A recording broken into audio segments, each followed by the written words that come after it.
Hello children, welcome back to the class. I am your SST teacher Shobha. Today we will discuss about Unit 5 Snippets of Indian History.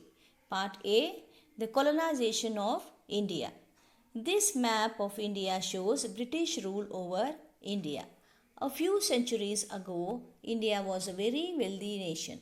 It was indeed called the golden era for India.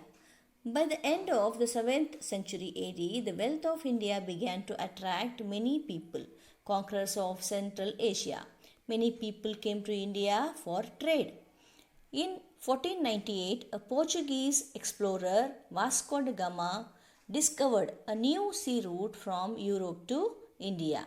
He was the first to link Europe and Asia by an ocean route. He had taken almost 1 year to sail from his country to our coast. He landed in Calicut. Today it is called as Kozhikode. This incident became a turning point in India's history.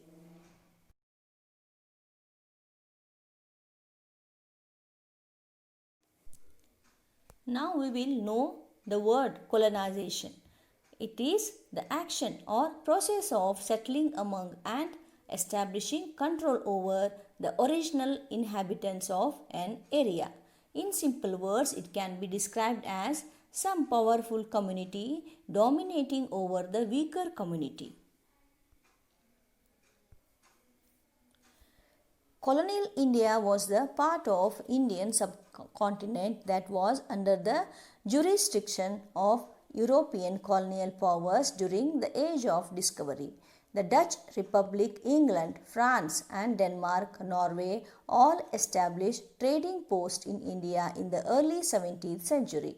A colonizing nation exerts direct control over the colonized state by military, economic and political means.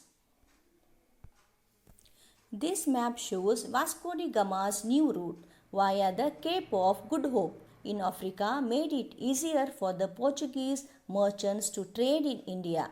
They strengthened their presence in India's west coast by settling up business centers in Cochin. Now it is called as Kochi, Kanakor, Kannur and Calicut, Kozhikode.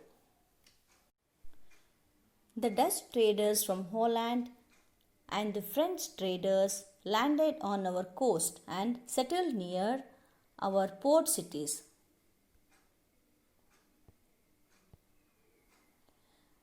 The British traders followed as they too got interested in making money in India.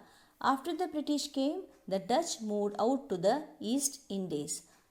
Traders are the people or merchants who buy or sell goods produced by the other people to their countries. The Europeans exported spices, silk, cotton, gold and pearls to their own lands. They had one common interest to exploit India's immense natural and material wealth. The English East India Company. The British merchants set up the English East India Company in 1600 AD after taking permission from Queen Elizabeth I. She was the Queen of England at that time. The East India Company set up trading centers in Madras, Bombay and Calcutta.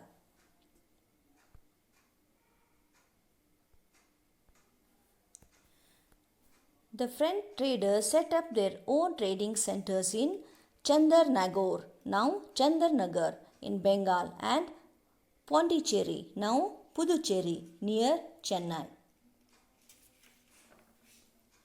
In 1615, an Englishman, Sir Thomas Roe, met Emperor Jahangir and persuaded him to allow the British to set up a factory in Surat, Gujarat.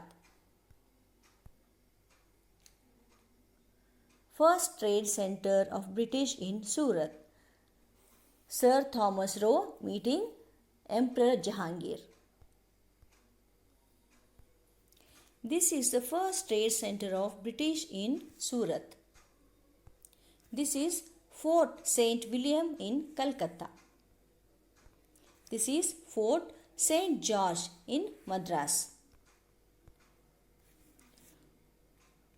More Englishmen started coming to trade and live in India. Gradually, they built forts in the port cities. The modern cities of Calcutta and Madras developed around these forts. Children, now we will learn about the Battle of Plassey. Bengal was a thriving province when the British set up a trading center there. They began fortifying their factories and started maintaining a strong army in Bengal. Both these activities were illegal. Siraj ud Dawla, the Nawab of Bengal at that time, strongly objected to this. He challenged the British and in 1757, in the fierce battle of the Plassey, the Nawab was defeated, captured, and later he was put to death. The British began ruling Bengal after that. They had lured one of the Nawab's prominent chiefs to join them in their fight against Siraj ud Dawla. This was the method of British to adopt, and that they were succeeded in India. Their rule was divide and rule. The East India Company continued growing stronger under the guidance of its governor generals.